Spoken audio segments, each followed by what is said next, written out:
एक बार इस तस्वीर को देखिए दोस्तों, इस तस्वीर को शेयर किए दोस्तों अपना दोस्तों प्रियांशु सिंह जी ने। तो दोस्तों यहाँ पर लिखे कि प्रियांशु सिंह जी ने आ रहा हूँ मैं इस साल एक शुरुआत के साथ। तो दोस्तों पावर स्टार पवन सिंह जी के साथ में दोस्तों प्रियांशु सिंह जी का एक नया गाना आने वाले है दोस्तों। ये रीमेक गाना होने वाला है संभवतः दोस्तों करेजा करेला धक धक 2। तो दोस्तों करेजा करेला धक धक गाना दोस्तों अब से दोस्तों बहुत साल पहले आया था पावर स्टार पवन सिंह जी का। आप पावर स्टार के फैन हो तो आपने वो गाना सुना भी होगा संभवतः। तो दोस्तों वो गाना बहुत ही पॉपुलर लेवल का ब्लॉकबस्टर गाना था। तो दोस्तों अभी के टाइम पर रीमेक गाना के दोस्तों ट्रेंड चल रहा है भोजपुरी में, आपको तो पता ही होगा दोस्तों।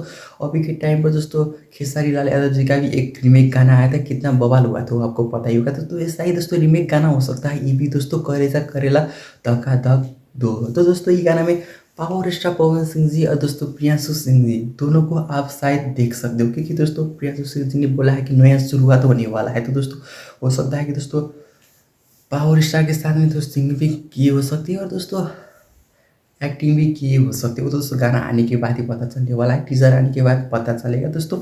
ये गाना संभवतः बहुत ही जल्दी आएगा, 5 जनवरी को बर्थडे स्पेशल गाना आएगा, उसके बाद ये गाना आने वाला है संभवतः। तो दोस्तों जब भी इस गाने से जुड़ा हुआ नया अपडेट आएगा तब आपके लिए फिर एक अपडेट से वीडियो लेकर, तब तक के लिए वीडियो को लाइक कर दें, चैनल को सब्सक्राइब कर दें।